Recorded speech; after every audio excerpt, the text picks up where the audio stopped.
Bismillahirrahmanirrahim. Assalamualaikum warahmatullahi wabarakatuh. Kita dalam hal ini akan melaksanakan kegiatan pengabdian masyarakat pada tahun 2022 berkaitan dengan sosialisasi penerapan pilar-pilar kemaritiman. Judul yang akan kami sampaikan adalah penerapan pilar-pilar kemaritiman dalam tatanan masyarakat pesisir Kelurahan Dompak. Ada beberapa hal yang ingin kami sampaikan. Yang pertama pendahuluan, ya. Kemudian nanti yang outline yang kedua membangun kembali budaya maritim, ya. Kemudian yang ketiga pengelolaan sumber daya kelautan. Yang keempat membangun infrastruktur dan konektivitas. Yang kelima diplomasi dan pertahanan maritim. Ini semuanya sudah menjadi atau termasuk dalam pilar-pilar kemaritiman. Pendahuluan yang kita ketahui bahwa ya, negara Republik Indonesia kita ini yang sangat luas ini berbatas dengan berbagai negara, ya, terutama kami yang berada di Kepulauan Riau ini berbatasan langsung dengan Malaysia dan Singapura, ya. Dalam hal ini memang potensi alam yang tersedia sangat luar biasa. Nah, kalau kita lihat wilayah Provinsi Kepri ini dari 2 kota dan 5 kabupaten, ya, yang menyebar luas, ya, sampai ke Kalimantan, ya. Jadi Kepri ini sangat luas sekali, ada 96% laut, ya, hanya 4% hanya darat, ya. Nah, Presiden kita menyampaikan ada visi Poros Maritim Dunia yang mempunyai 5 pilar. Pertama, budaya maritim. Ini bagaimana supaya kita ini berada di laut, ya, berada di kepulauan, negara kepulauan ini, ya, budaya makan ikan misalnya, ya kan. Nah, ini harus lebih. Kemudian memanfaatkan sumber daya yang ada, ya. Yang kedua sumber daya kelautan, ya. Nah, sumber daya kelautan ini tadi sudah disampaikan, ya, bagaimana supaya ini tetap terjaga dan terpelihara. Yang ketiga infrastruktur dan konektivitas maritim. Yang keempat diplomasi maritim, dan yang kelima kekuatan pertahanan maritim.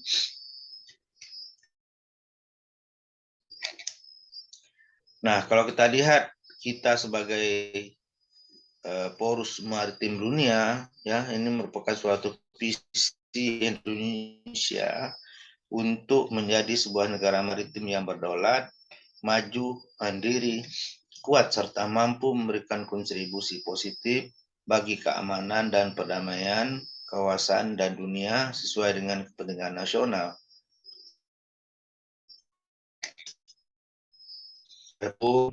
Yang pertama membangun kembali budaya maritim. Nah, ini untuk membangun kembali budaya maritim ini dibutuhkan semua elemen masyarakat, ya, baik di kota maupun di desa, terutama kalau kita berada di wilayah-wilayah pesisir ini, ya, bagaimana kita tadi membangun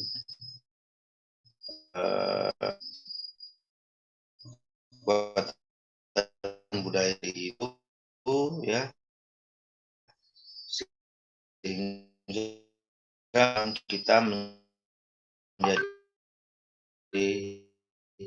menjaga industri perikanan dengan menempatkan nelayan sebagai pilar utama. Nah, yang selama ini, ya, nelayan kita terpinggirkan, ya.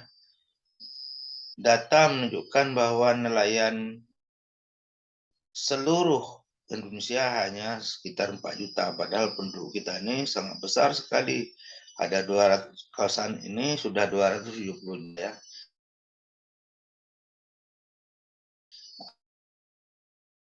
Mereka masih kurang. Yang ketiga, membangun infrastruktur dan konektivitas maritim ya. Ini seperti yang didengung-dengungkan berkaitan dengan tol laut, pelabuhan laut dalam, logistik dan sebagainya ya. Industri perkapalan serta wisata bahari ya. Kemudian yang kelima, diplomasi maritim ya. Bagaimana kita berkaitan dengan batas-batas laut yang saat ini masih batas negara ya, maksud saya batas negara ya, dengan Singapura ini kita belum selesai ya. Nah ini diperlukan supaya menyelesaikan berkaitan dengan masalah ini.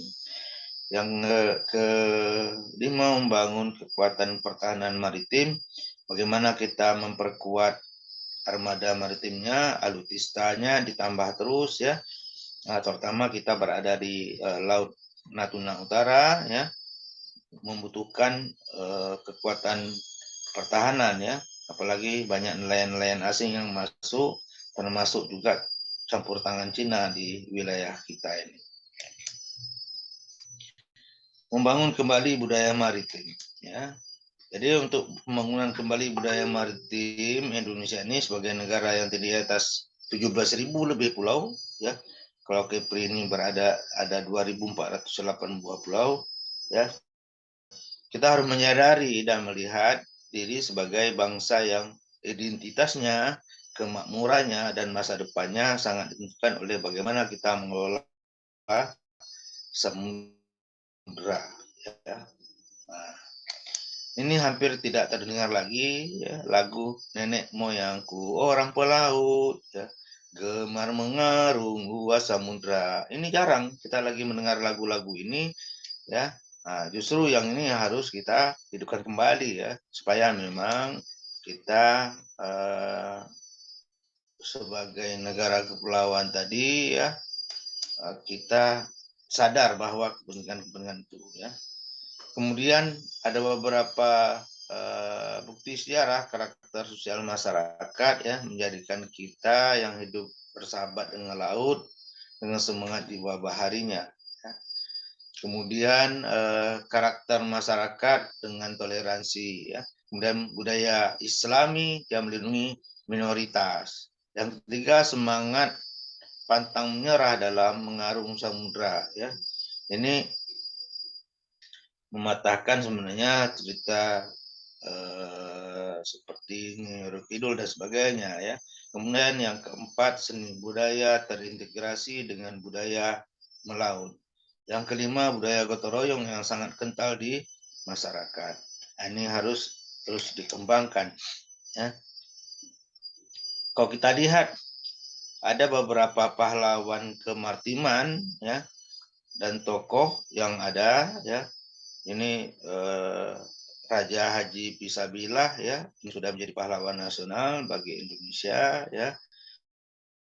Kemudian Raja Ali Haji ya, berjuang dengan karya Gondang 12. Kemudian ada tokoh yang lain, Hang Jebat ya, ada Abdul Jamal, Megat Sri Rama ya, Temenggung Tun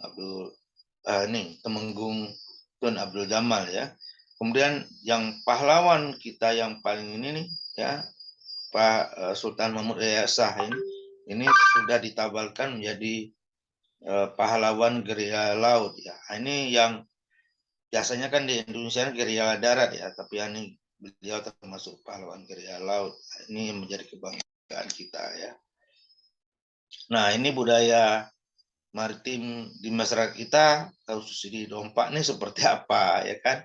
Nah, ini kemarin ada beberapa foto kegiatan untuk penanaman bakau ya. Ini masyarakat diajak berpartisipasi bagaimana supaya laut pantai-pantai kita ini ditumbuhi bakau ya. Dengan ditumbuhi bakau nanti ikan akan banyak berenang, kemudian bertelur ya. Jadi selain itu juga untuk supaya jangan terjadi abrasi ya. Berikutnya mengelola sumber daya kelautan ya. Bagaimana ini mengelola sumber daya kelautan kita? Komitmen menjaga dan mengelola sumber daya laut ya, dengan berfokus membangun kedaulatan pangan laut sebagai pengembangan industri perikanan dengan menempatkan nelayan sebagai pilar utama. Ini yang kita minta tadi ya. Nelayan ini bagaimana dia selain dia sebagai mata pencarian mereka sebagai nelayan juga sebagai tombak kita sebagai pertahanan keamanan ya. Ya maksudnya begini, kalau misalnya tadi ada nelayan asing yang masuk ya, nelayan kita bisa kontak dengan pihak TNI ya, atau Bakamla, kemudian Bakamla akan segera meluncur menangani hal tersebut. Nah, itu maksudnya ya.